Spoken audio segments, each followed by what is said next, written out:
Hi guys, thank you for joining us again. This is Ethnology series, Cultural Crossroads, where heritage meets a new home. This time, my friend Daniela Melo is joining us. She's from Venezuela, and she's gonna tell us a little bit about her journey, not only in America and the United States, because she's been all over the world, and she will tell us how her life has changed since she moves from different places. Well, I'm just gonna let her talk and introduce herself. Hi, Danny. Hi. Well, I am Daniela, that you say. I am from Venezuela. I actually have lived, like you say, in Brazil. We live in Dubai as well. And then we're here in America now. This is my third year in America. I am a teacher. I am a Spanish teacher. For a long time, I was a kindergarten teacher. And I love kids. And I'm a very happy person because of that. And that's what I can say about myself for now. Well, thank you for doing this. For me, Daniela and I met because she teaches Spanish to my kids, to both of them, and they have learned to love the language more thanks to her. So, Danny, tell me a little bit about your childhood. Let's just go back a little bit to when we were young. What are your favorite memories when you were a kid, when you were living in Venezuela? The thing is that I grew up with a big family. So one of my best memories is the times when I spent time with my family. Like my godmother, she had a house in the beach. So we would go to the beach and then we stay the whole, like from July to August, and it was like 20 people in the same house. And now, as I grown up, I think that is one of the best memories because it was a mess and then we have so much fun. Like when I was a kid, sometimes I would think it was very embarrassing, and I would be like, oh my goodness, these people, I don't know these people. But now it's one of my best memories. Like once they all make these teachers that they all have like the same teacher, and people start asking me in the club that it was from the beach house. They would ask like, is that your family? Why everybody's dressing the same? And I was like, oh my goodness, I don't know. But now I'm thinking about that, and it's part of who I was. It's a family, and even that I am far from them, I always gonna be that person who has that special memories with her family. We still talk on FaceTime. We have these calls, and whenever we are, we always know what the other is doing. So we grew up together, even when we're far away from each other. So you stay in touch with them, Always. even if you're in Dubai or if you're like anywhere. Yeah. That's the magic of technology. I love I it. know. And my family is everywhere as well. So we always sharing wherever we're living, whenever we are. So since you mentioned you've been moving through very different places, because it's not just America or like Latin America or just Europe, what has been the biggest cultural shock or adjustment that you had to make when you go to these places? The thing is that every time that I go to a place, I like to learn about that place. So I tend to like, one of the things that I do is that I usually read a book about it, and I start reading a little bit about the history. So when I go to these places, I get to start getting myself immersed in that culture. So when we were in Dubai, I was very interested about something cool about Dubai is that it's a mix of the Middle East, but it's a little bit of a European culture, because you will have like all these brands for all over the places, and then you have people from any place that you can think about it.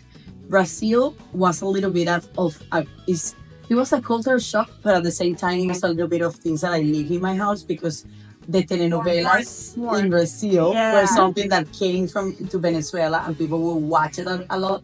So I would feel that I was living in a telenovela from Brazil. It's soap opera. I know, and people were so beautiful. Like something that I learned a lot in Brazil is that how much people really take care of fitness things. Like they're crazy about gyms, and you will do Zumba there. All the beaches too. Yeah, so you gotta be.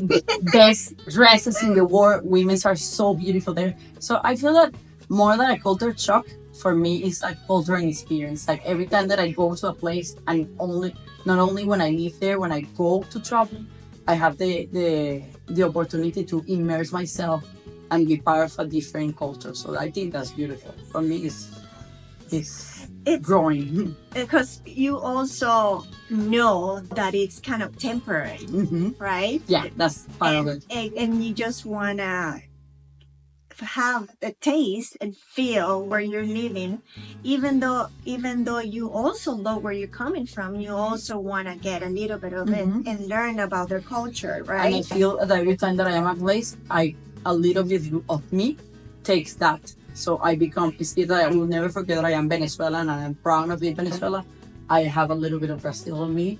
I have a little bit of Dubai, and then now I have a little bit of the United States. So, what is that one thing, for example, that one tradition or celebration or type of food that you've been carrying from one place to another? I know the answer to this. I know the answer. I have one that is more important than ever. I will never give up my arepas. I knew you were gonna say arepas. I knew. That's my breakfast every morning. It's actually something that my husband promised to me that he was gonna make every day, and he actually makes it. So I have my arepas, and that's something that I share with my daughter. Like in Venezuela, we have something called bollitos. That is the first thing you give to your kid. That is not really arepas. It's more like it's part of the harina pan. That's where you make your arepas, and then you boil that, and the kids eat it, and it's the first thing you eat with it's like you eat it with not with butter, with cheese, and it's something that, like, the good thing about arepas is that all the American friends of Valentina they ended liking arepas. If I bring someone for, like, Isabella our friend from Peru, her daughter did try it as well, and I'm sure Gabby, your daughter, she loves arepas. She loves it, and I feel like arepas are kind of versatile too. You can mix it with anything. Yeah, and that's what would make it easy for the kids to like it. So I love my arepas. That's I knew you were gonna say arepas. I've been doing a diet, and it's the only thing I never give up. That's amazing. So, beside the arepas that you say you love so much, what can you say you have transferred or teach your daughter about Venezuela that she thinks like she recognized, oh, this is from Venezuela and she will never forget it from there? They're doing the sweets. That is part of one of the tricks that I brought. That is pirulín. That actually, the things about Venezuela is that we are Venezuelans, but Venezuela was a place where many immigrants were to move there. So Venezuela is a mix of cultures from Italy, from Spain, even from people from Chile. Like, Venezuela received anybody. And then my uncle, he's from Colombia. So many of the traditions that we have is a mix of everything. And at the end, Latin America is very mixed. So pirulín is something that actually, apparently they came from Italy, and you have the Italian flag, but it's something that every time that someone comes, no matter, like, if they're coming from Venezuela, and even if you come from Colombia because you're finding in Colombia, if they ask me, what do you want me to bring you? I will say piru cream. Piru cream. They're actually called pirulín. That's the original name that I ate it as a kid. But now in Miami, you can find it, they call piru cream, and it's something that I love. It's like a waffle. It's like a chocolate waffle, crunchy, and everybody love it. And my daughter eat like 100 of these, and everybody in my house. And I have never met someone who eats one and only wants to eat one. There. Yeah. That's great. What advice would you give to someone that is trying to preserve their heritage? Since you've been like, you are a woman full with personality and full with like knowledge from different places, right? But what will be your advice to say, yes, I love to travel, I love to learn about different cultures, but I also have my culture in me. And what have you done to preserve your Venezuelan background? Like, for my daughter, one of the things that through reading, like through music, I think like one of the biggest cultural things that you can prove or you can show to kids is like through music. By my daughter and I, we listen to music from Venezuela a lot. And then, in particular in Venezuela, we have these special books that they're called, and I even share with my students, it's called, they're called it's a travel for Venezuela. And this is the story about a brand that actually is made by the Polar, that is a big industry in my country, it's a big company in my country. They made these stories that are called It's about a grandpa who is calling from Venezuela to his kids who live in another country, and then the two cousins talk to each other. And it was very special because it's a book that I read for my daughter.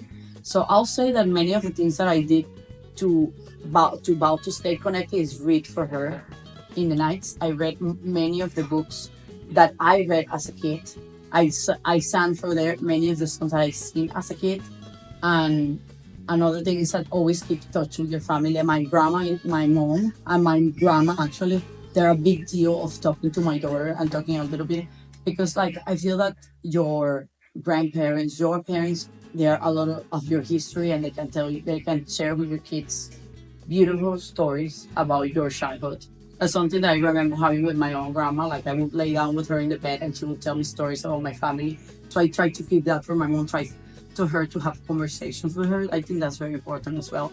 The music, like always talk in the language, like keeping the language, trying to maintain is a big challenge. Sometimes It's a a big big challenge for challenge, me. yes. But I keep telling her, I keep talking to her in Spanish, I keep putting music.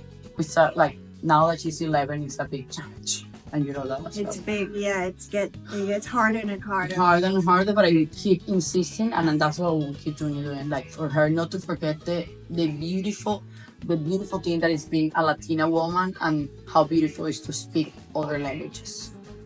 So I think that's one of like everybody has different advice, and everybody will work different in their houses, but that's what I have been doing in my own house. That's amazing.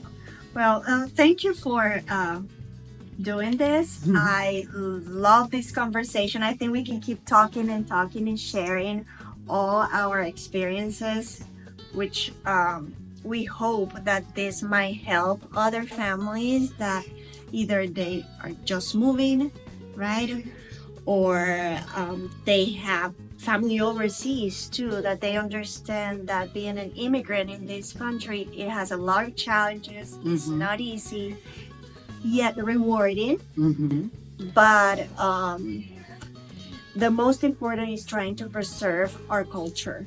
Yeah, because you will never forget where you're coming from. You never have to forget that. You always have to think about where you're going, but where you're coming from is part of where you're going as well. Exactly. It makes you unique. Thank you. You're my Thank you, pleasure. Daniel.